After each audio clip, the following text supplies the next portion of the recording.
नमस्कार साथियों, स्वागत है आप सभी का झारखंडी विद्यार्थी के इस चैनल पर। और आज हम लोग फिर से अपना झारखंड जीके का सेशन कंटिन्यू करते हैं। उसमें से हम लोग देख रहे थे झारखंड का इतिहास और उत्तर मुगल काल में झारखंड। आज का टॉपिक यही है और हम लोगों ने प्रारंभ किया है झारखंड 360 MCQ पुस्तक से। और आइए आज का पहला प्रश्न देखते हैं। औरंगजेब की मृत्यु के बाद स्वतंत्र हुए खुखरा प्रदेश को किस गवर्नर ने पुनः मुगल शासन के अधीन किया? Option A Sarbuland Khan, option C Abdullah Khan, option B Daud Khan, option D इनमें से कोई नहीं। इस प्रश्न का सही उत्तर है ऑप्शन ए सरबुलंद खान। औरंगजेब की मृत्यु के बाद स्वतंत्र हुए खुखरा प्रदेश को गवर्नर सरबुलंद खान ने पुनः 1717 ईस्वी में मुगल शासन के अधीन किया था। बिहार के सूबेदार सरबुलंद खान ने 1717 ईस्वी में नागवंशी राजा यदुनाथ शाह पर आक्रमण किया था। रघुनाथ शाह ने 1,00,000 रुपये नजराना देकर अपनी जान छुड़ाई। दूसरा क्वेश्चन है, पलामू के किस चेरो राजा ने 1719 ईस्वी में टोरी परगना पर कब्जा किया? Option A Chitrajit Rai, option B Sahbal Rai, option C Medini Rai, option D Ranjit Rai. इस क्वेश्चन का सही उत्तर है ऑप्शन ए इस क्वेश्चन का सही उत्तर है ऑप्शन डी रंजीत राय। आइए इसकी व्याख्या देखते हैं। पलामू के रंजीत राय चेरो राजा ने 1719 ईस्वी में टोरी परगना पर कब्जा किया था। टोरी परगना पर उसका अधिकार उसकी मृत्यु तक अर्थात 1722 ईस्वी तक बना रहा। अगला क्वेश्चन है, बिहार के सूबेदार फखरुद्दौला द्वारा छोटा नागपुर पर आक्रमण किस वर्ष किया गया?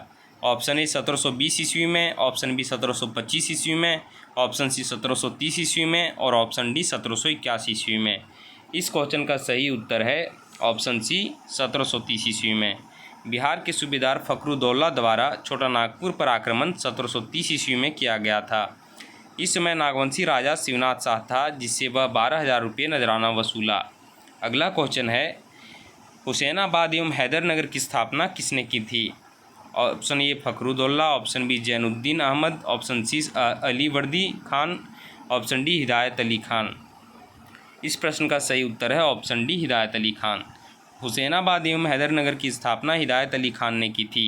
हिदायत अली खान का आक्रमण बिहार के मुगल अधिकारियों द्वारा पलामू के चेरो के मामले में अंतिम हस्तक्षेप था।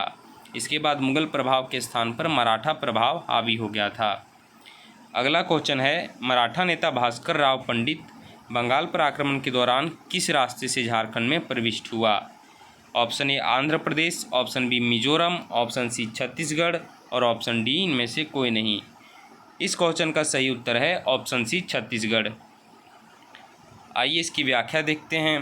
मराठा नेता भास्कर राव पंडित बंगाल पर आक्रमण के दौरान छत्तीसगढ़ के रास्ते झारखंड में प्रविष्ट हुआ। अगला क्वेश्चन पूछ रहा है, भोंसले परिवार द्वारा शासित नागपुर से छोटा नागपुर का संबंध बताने वाले इतिहासकार हैं?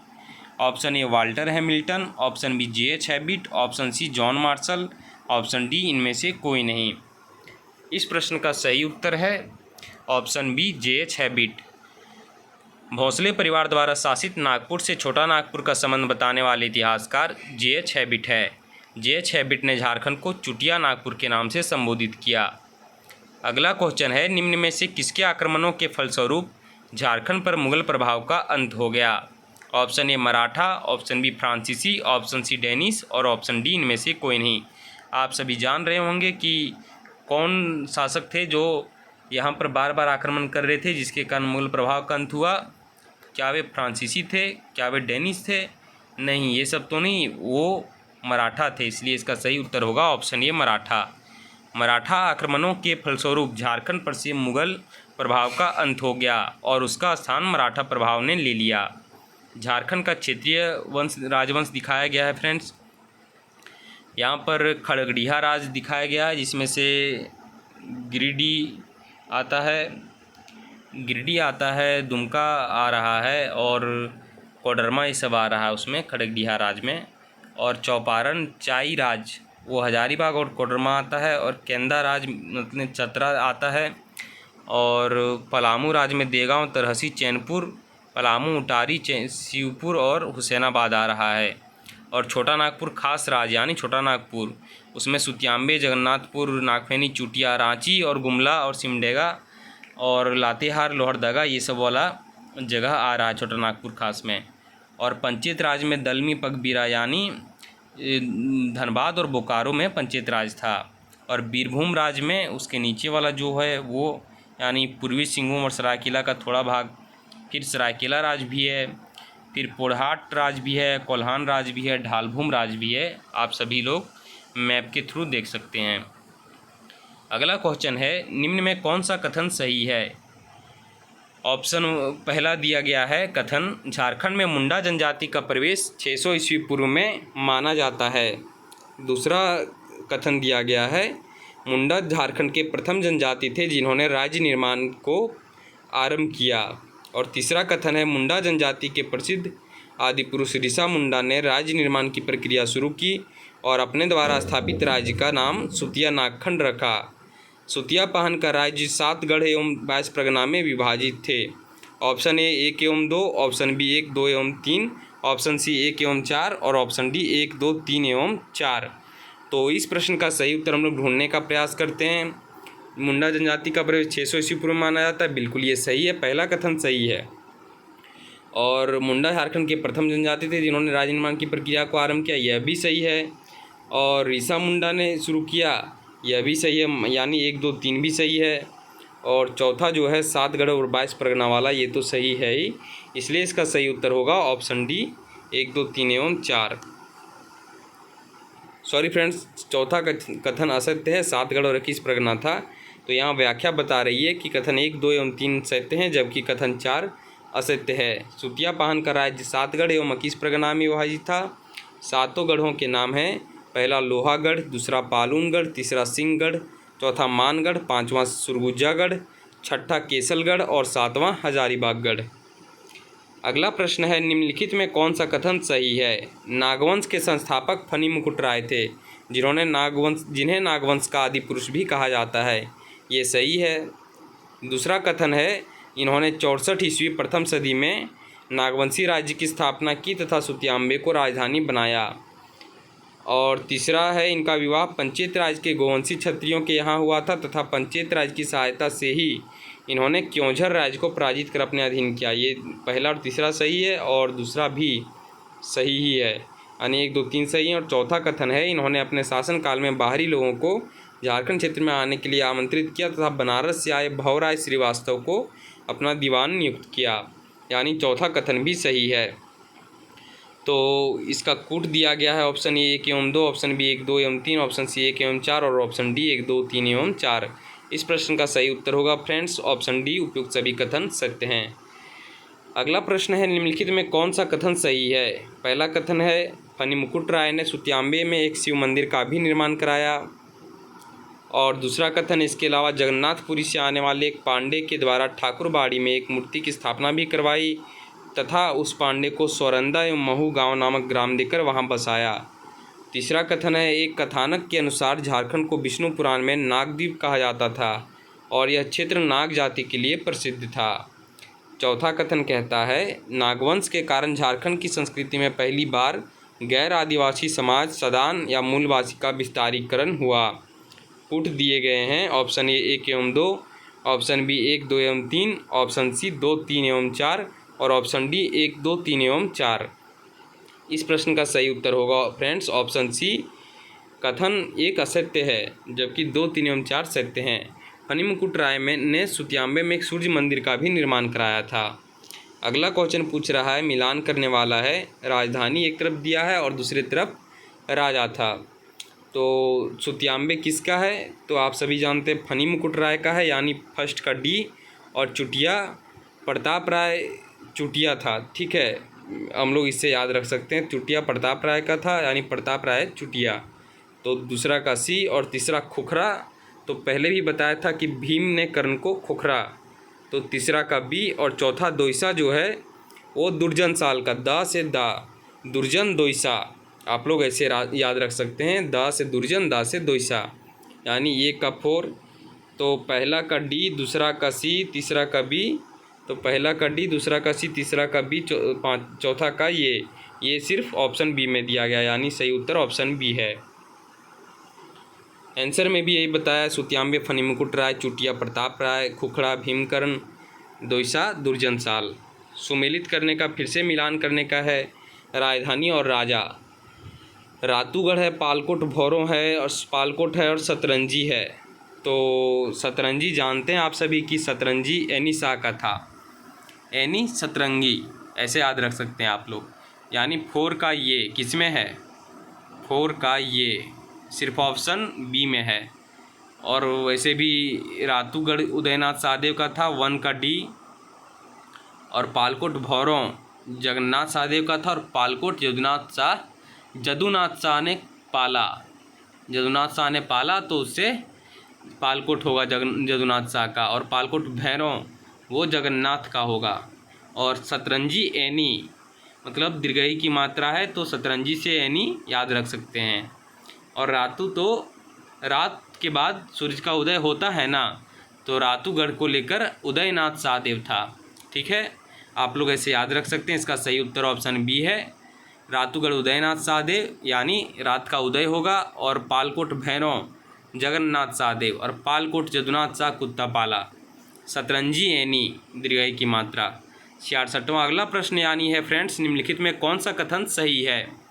नागवंश के प्रथम राजा भीमकर्ण थे, जिन्होंने राय की जगह कर्ण की उपाधि ली, जो छोटा नागपुर क्षेत्र पर कलचुरी नरेश लक्ष्मीकर्ण के प्रभाव या नागवंशियों से मित्रता का प्रतीक है।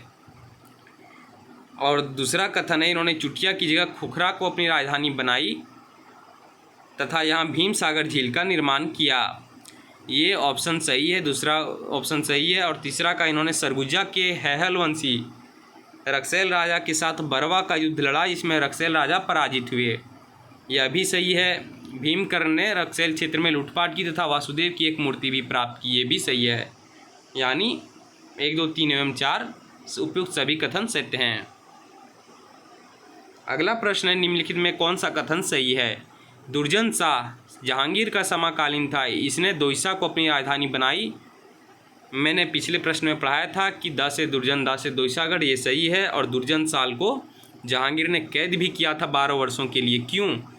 क्योंकि उसका जो इब्राहिम खान था उसने दुर्जन शाह को कैद किया 12 वर्ष के लिए ग्वालियर के किले में, लेकिन ये हीरे का बहुत बड़ा पारखी था, इसलिए जहांगीर ने इसको आज़ाद किया था शाह की उपाधि देकर। और दोईसा तीनों और पहाड़ों से और एक और दक्षिणी कोयल नदी से घिरा हुआ है, तो हाँ ऐसा सही है। और यह कई सुंदर भवनों के साथ साथ नवरत्नगढ़ नामक महल निर्मित कराया, ये भी सही है। और अगला ऑप्शन है, यह एक 6 मंजिला था तथा महल के चारों ओर गहरी खाई थी जिसमें जल भरा रहता था, तो यह एक 9 मंजिला इमारत थी फ्रेंड्स। इसीलिए ये चौथा ऑप्शन मुझे गलत लग रहा है, इसलिए ऑप्शन ए में दिया गया है 1 एवं 2 सही, और ऑप्शन बी में 1, 2 एवं 3, और ऑप्शन सी में 2, 3 एवं 4, और ऑप्शन डी में 1, 2, 3 एवं 4। तो इसका सही उत्तर होगा ऑप्शन बी 1, 2 एवं 3। नवरत्नगढ़ महल 5 मंजिला था एवं महल के चारों ओर गहरी खाई थी जिसमें जल भरा रहता था, अर्थात कथन 4 असत्य है। अगला प्रश्न है, निम्नलिखित में कौन सा कथन सही है? पहला कथन, दुर्जन शाह हीरे के पारखी व्यक्ति थे। दूसरा, इसे जहांगीर के सेनापति इब्राहिम खान ने पराजित किया, यह दोनों सही हैं। बाद में 6,000 रुपये वार्षिक कर देने के बदले इन्हें मुक्त कर दिया गया, यह भी सही है। और चौथा ऑप्शन है, इन्हें अकबर के द्वारा शाह की उपाधि दी गई। तो फ्रेंड्स, जहांगीर के सेनापति ने जब इसे पराजित किया तो अकबर के द्वारा क्यों दिया जाएगा शाह की उपाधि? ये उपाधि जहांगीर ने दी थी, यानी चौथा जो कथन दिया गया है वो गलत है। अब ऑप्शन देखते हैं।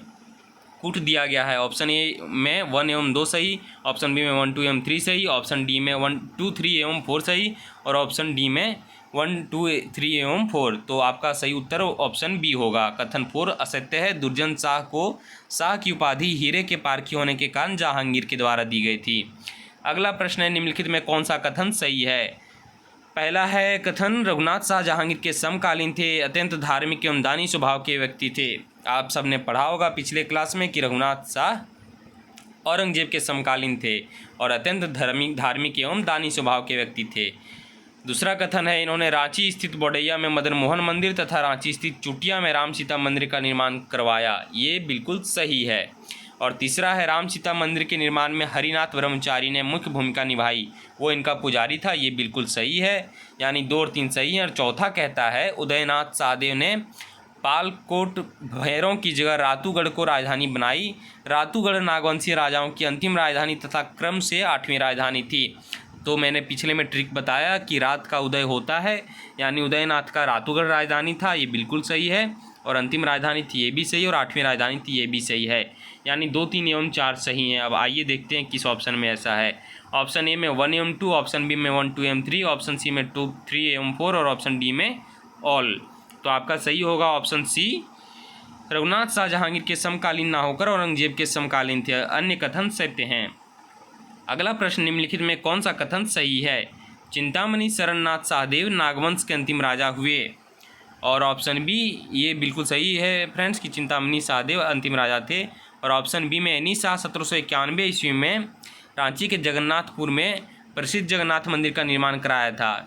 तो एनी शाह ने 1791 में नहीं 1691 ईस्वी में जगन्नाथपुर का मंदिर निर्माण करवाया था, इसलिए ये ऑप्शन गलत है। और इन्होंने स्वर्णरेखा नदी के समीप सतरंजी में अपनी नई राजधानी स्थापित कराई थी। तो ये तो बिल्कुल सही है। और ऑप्शन डी में छत्रकर्ण लोधी वंश के समकालीन थे, ये भी सही है। अब कूट में देखते हैं। ऑप्शन ए 1 एवं 2 सही, ऑप्शन बी 1, 2, 3 एवं 4 सही, और ऑप्शन सी में 2, 3 एवं 4 सही, और ऑप्शन डी में ऑल। तो आपका सही उत्तर ऑप्शन बी होगा 1, 3 एवं 4 सही, क्योंकि एनी शाह 1691 ईस्वी में एनी शाह ने 1691 ईस्वी में बनाया था फ्रेंड्स जगन्नाथपुर का मंदिर। और अगला प्रश्न है, निम्नलिखित में कौन सा कथन सही है? पहला, प्रतापकर्ण तुगलक वंश के समकालीन राजा थे। और प्रतापकर्ण के शासनकाल में नागवंशियों के अधीन रहने वाले तमाड़ के घटवाल राजाओं ने विद्रोह किया था। ये तो बिल्कुल सही है कि प्रतापकर्ण के समय घटवालों ने विद्रोह किया था। और तीसरा है, नागवंशियों की राजधानी खुखरागढ़ को घेरकर प्रताप राय को बंदी बना लिया गया था, यह भी सही है फ्रेंड्स। और खैरागढ़ के खरवाड़ सरदार बागदेव की सहायता से इन्होंने घटवालों को पराजित किया। विजय के पश्चात प्रतापकर्ण ने बागदेव को कर्णपुरा परगना का राजा बनाया, जिससे रामगढ़ राजवंश की नींव पड़ी, यह भी सही है। तो आइए कूट देखते हैं। ऑप्शन ए में 1, 2 और ऑप्शन बी 1, 3 एवं 4 और ऑप्शन सी में 2, 3 एवं 4 और ऑप्शन डी में ऑल। तो आपका सही उत्तर होगा ऑप्शन सी, क्योंकि प्रतापकर्ण लोधी वंश के समकालीन राजा थे। अगला प्रश्न है फ्रेंड्स, निम्नलिखित में कौन सा कथन सही है? पहला है, शिवदास कर्ण का शासनकाल 1391 से 1401 ईस्वी के बीच था, ये आप सबने पढ़ा होगा, ये सही है। दूसरा, इनके समय गुमला के घाघरा स्थित हापा मुनि मंदिर में भगवान विष्णु की प्रतिमा प्रसिद्ध मराठा ब्राह्मण एवं राजगुरु सियानाथ देव की सहायता से स्थापित किया गया, यह भी सही है। तीसरा है, गजघंड राय के शासनकाल 869 से 905 ईस्वी है। इसने गुमला के घाघरा थाना स्थित हापा मुनि गांव स्थित महामाया मंदिर की स्थापना कराई, यह भी सही है।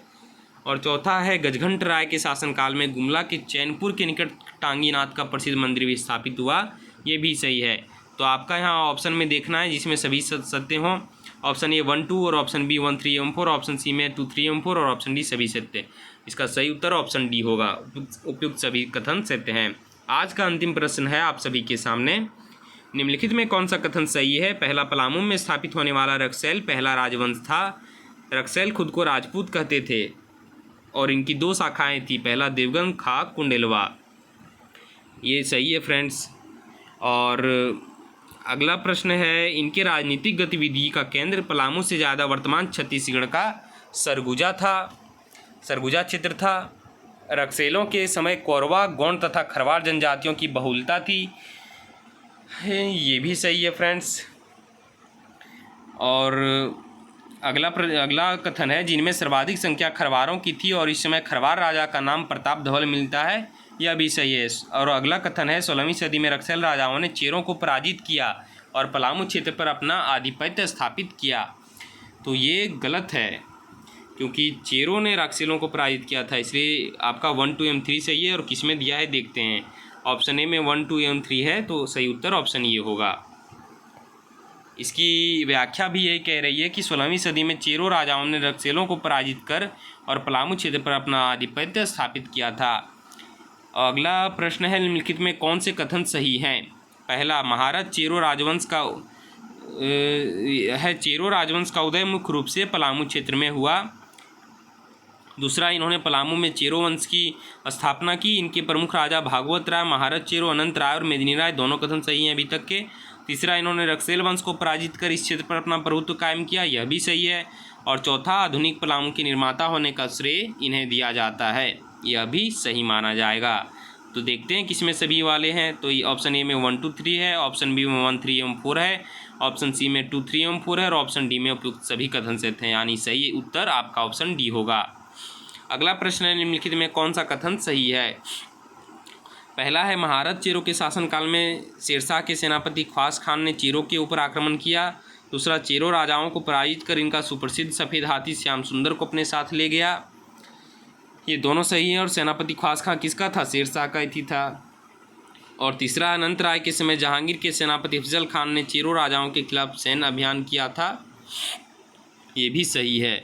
और चौथा, प्रताप राय ने नया पलामू किला का निर्माण कराया था। तो आप सभी जानते हैं कि प्रताप राय ने पुराना पलामू किला का निर्माण कराया था, इसलिए 1 2 3 सही हैं।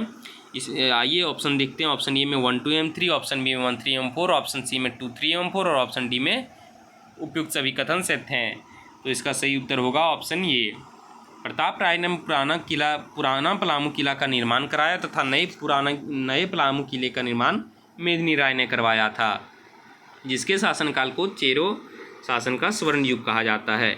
अगला क्वेश्चन है, निम्नलिखित में कौन सा कथन सही है। मेदिनी राय चेरो वंश के महानतम राजा हैं। इनका शासनकाल 1558 से 74 ईस्वी तक था। ये सही है फ्रेंड्स। सॉरी फ्रेंड्स, ये कथन गलत है कि उनका 1658 से 1674 तक था। और दूसरा कथन ये औरंगजेब के समकालीन थे। इन्होंने नया पलामू किला का निर्माण कराया। इनका शासनकाल चेरो राजवंश का स्वर्ण युग कहा जाता है। ये भी बिल्कुल सही है फ्रेंड्स। और साथ ही मेदिनी राय को न्यासी राजा भी कहते हैं। मेदिनी राय ने नागवंशी राजा रघुनाथ शाह के समय उनकी राजधानी दोईसा पर भी आक्रमण किया, यह भी सही है। और नवरत्नगढ़ का विशाल प्रस्तर दरवाजा उखाड़कर अपने पलामू के किले में लगवाया, जिसे वर्तमान में नागपुर दरवाजा कहा जाता है। ये ऑप्शन भी सही है। तो ऑप्शन देखते हैं। ऑप्शन ए 1 2 एवं 3, ऑप्शन बी 1 3 एवं 4 और ऑप्शन सी 2 3 एवं 4, ऑप्शन डी उपयुक्त सभी कथन सत्य हैं, यानी ऑप्शन डी सही उत्तर है आपका। आइए देखते हैं। मेदिनी राय चेरो वंश के महानतम राजा हैं। इनका शासनकाल 1658 से 1674 ईस्वी था। ये औरंगजेब के समकालीन थे। इन्होंने नया पलामू किला का निर्माण कराया। इसका शासनकाल चेरो राजवंश का स्वर्ण युग कहलाता है। अगला प्रश्न है, निम्नलिखित में कौन सा कथन सही है। पहला है, मेदिनी राय के शासनकाल में पलामू आर्थिक संपन्नता से युक्त हुआ, बिल्कुल सही। दूसरा, पलामू में पशुपालन के विकास के कारण एक कहावत प्रचलित हुई, धनी धनी राजा मेदनिया, घरे घरे बाजे है मथनिया। ये भी सही है फ्रेंड्स। दूसरा ऑप्शन भी सही। और तीसरा ऑप्शन है, 1660 में औरंगजेब सेनापति शाइस्ता खान मेदिनी राय को पराजित किया। ये गलत है क्योंकि दूसरा सेनापति था। और चौथा है, जिसके बाद मेदिनी राय जसपुर भाग गए। मेदिनी राय जसपुर नहीं भागे थे, इसीलिए। अब आइए ऑप्शंस देखते हैं, जिसमें एक और दो सत्य हैं। ये ऐसा ऑप्शन ए में ही है। बाकी बी में 1 3 एवं 4 दिया है, सी में 3 एवं 4, ऑप्शन डी में उपयुक्त सभी हैं। तो सही उत्तर होगा आपका ऑप्शन ये। 1660 में औरंगजेब सेनापति दाऊद खान ने मेदिनी राय को पराजित किया, जिसके बाद मेदिनी राय सुरगुजा भागे थे। अगला प्रश्न है, निम्नलिखित में कौन सा कथन सही है। मुगलकालीन पुस्तक आलमगीर नामा तथा पातशाह नामा के अनुसार 1760 ईस्वी में औरंगा का युद्ध औरंगजेब सेनापति दाऊद खान और साहब राय के बीच लड़ा गया। ये गलत दिया गया है फ्रेंड्स, क्योंकि ये युद्ध 1660 ईस्वी में लड़ा गया था।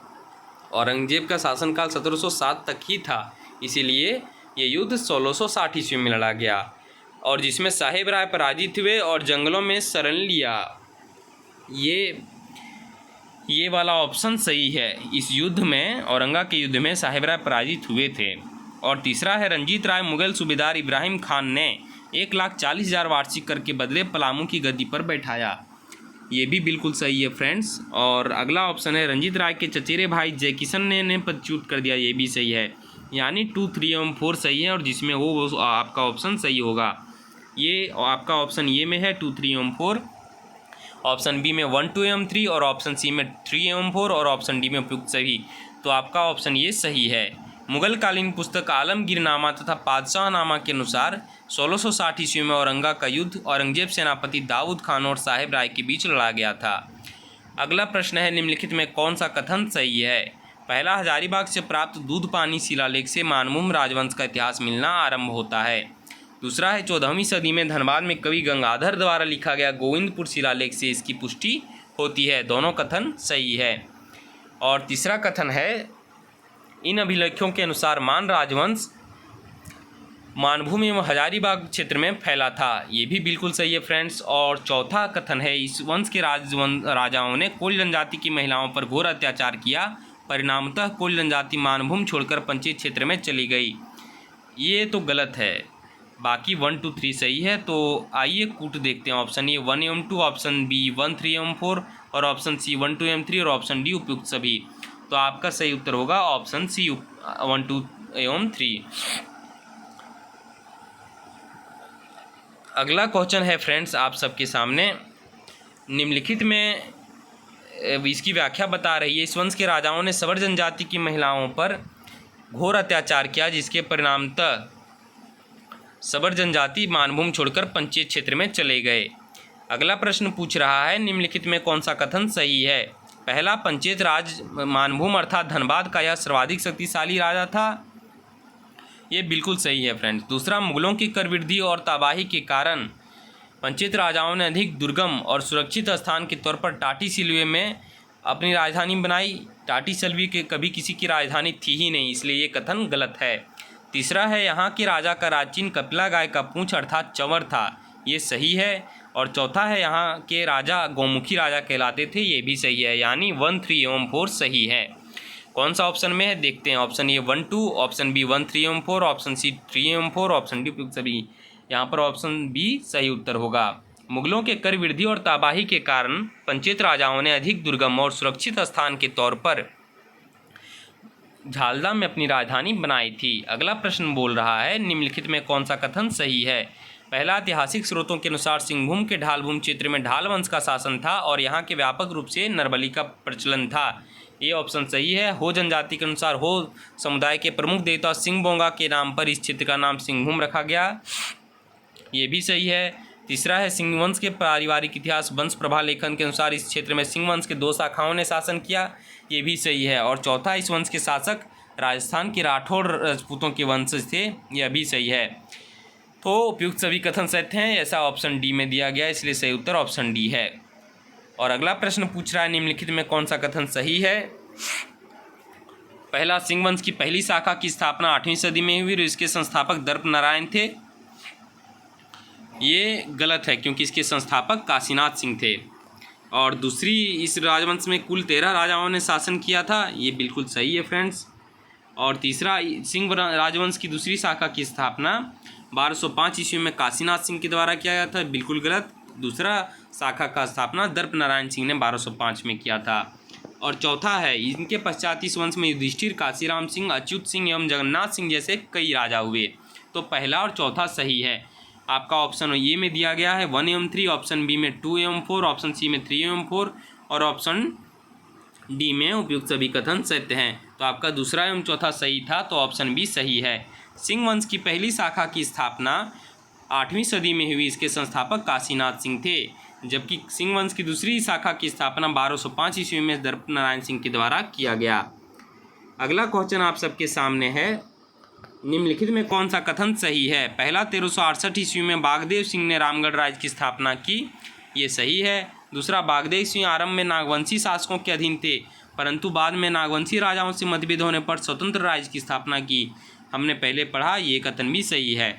और तीसरा, इस वंश के राजाओं ने अपनी राज्य की सुरक्षा के लिए समय समय पर 6 राजधानी विकसित की। ये भी सही है। सिरसिया, उर्दा, बादम, इचाक और रामगढ़, ये सब वहाँ की राजधानियाँ थी। इन सब का भी मैं ट्रिक बता दूंगा।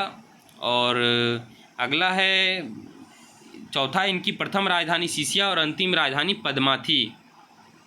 तो ऑप्शन ए में 1 एवं 2, ऑप्शन बी में 1, 3 एवं 4, ऑप्शन सी में 3 एवं 4 और ऑप्शन डी में उपयुक्त सभी कथन सत्य। सही उत्तर होगा ऑप्शन डी, उपयुक्त सभी कथन सत्य हैं। तो सिरसिया की स्थापना जो राजधानी थी, उसकी स्थापना बागदेव सिंह ने की। आप लोग ऐसे याद रख सकते हैं कि बाघ के आने से सरसराहट होती है ना, तो उससे सिरसिया। ठीक है। उर्दा वाला मैं भूल रहा हूँ, परंतु बादाम जो है, तो बादाम से बादाम लीजिए आप। और बादाम अभी कौन खा सकता है झारखंड में, तो बादाम अभी सिर्फ हेमंत सोरेन खा सकता है। तो बादाम की स्थापना हेमंत सिंह ने की थी। और इचाक, तो तेज़ क्या, इचाक कैसे चलता है, चाक यानी पहिया कैसे चलता है, तो वो तेज़ चलता है। तो इचाक की स्थापना तेज सिंह ने की थी। और इचाक के बाद आपका क्या हुआ, सिरसिया, उड़दा, बादम, इचाक और रामगढ़। रामगढ़ तो दलेल सिंह का है, और पद्मा का ब्रह्मदेव नारायण सिंह स्थापना करने वाले थे। अगला क्वेश्चन है, सुमेलित करना है राजधानी और राजा। अगला प्रश्न आ ही गया फ्रेंड्स। मैंने बताया था कि सिरसिया बागदेव का यानी 1 का सी, 2 का ए और 3 का बी और 4 का डी। 1 का सी, 2 का ए, 3 का बी, 4 का डी। ऑप्शन ए में है, तो उपयुक्त सभी ये ऑप्शन ये सही है। सिरसिया बागदेव सिंह, बादम अहमद सिंह और रामगढ़ का दलेल सिंह और इचाक का तेज सिंह। 107वां क्वेश्चन, सॉरी फ्रेंड्स, यहाँ पे अगला प्रश्न है, कौन सा कथन सही है। पहला, खड़गड़िया राजवंश की स्थापना 15वीं शताब्दी में हजारीबाग क्षेत्र में हंसराज देव ने किया था। ये ऑप्शन सही है फ्रेंड्स। और ऑप्शन दूसरा कथन है, हंसराज देव मूलतः दक्षिण भारत के ब्राह्मण थे और इन्होंने उत्तर भारतीयों ब्राह्मणों के साथ वैवाहिक संबंध स्थापित किए थे। यह भी सही है फ्रेंड्स। और तीसरा है, हंसराज देव ने हजारीबाग के बंदावत जनजाति को पराजित किया था और खड़गड़िया राज्य की स्थापना की थी। ये भी सही। और चौथा, कुंडा रियासत पलामू में स्थित था, कुंडा चतरा में स्थित था, इसलिए ऑप्शन मतलब चौथा कथन गलत है, बाकी सभी सही हैं। तो कौन से ऑप्शन में ऐसा दिया है, ये में है 1 2, बी में 1 2 3 और सी में 3 और 4, ऑप्शन डी में उपयुक्त सभी। तो आपका ऑप्शन भी यहाँ पर सही है कि कुंडा रियासत हजारीबाग में स्थित था, बाकी सभी कथन सत्य हैं। इस प्रकार आज का सेशन हमारा समाप्त हुआ फ्रेंड्स। अगर आपको मेरा ये सेशन अच्छा लगता हो, मेरी क्लास अच्छी लगती हो और आपके पढ़ाई में थोड़ी सी भी मदद मिल रही हो, तो आप लोग मेरे चैनल को सब्सक्राइब ज़रूर से ज़रूर करें, ताकि मेरा भी मोटिव हाई रहे और मुझे भी अच्छा लगे कि हाँ देख रहे हैं लोग, तो चैनल में सब्सक्राइबर भी बढ़ रहे हैं। और आप लोग लाइक, शेयर एवं कमेंट करना ना भूलें फ्रेंड्स, ताकि अगर आप लोगों को अच्छा लगता है ये मटेरियल तो हर जगह पे फैलना चाहिए। और देखते रहिए आप लोग झारखंडी विद्यार्थी का चैनल। थैंक यू, नमस्कार।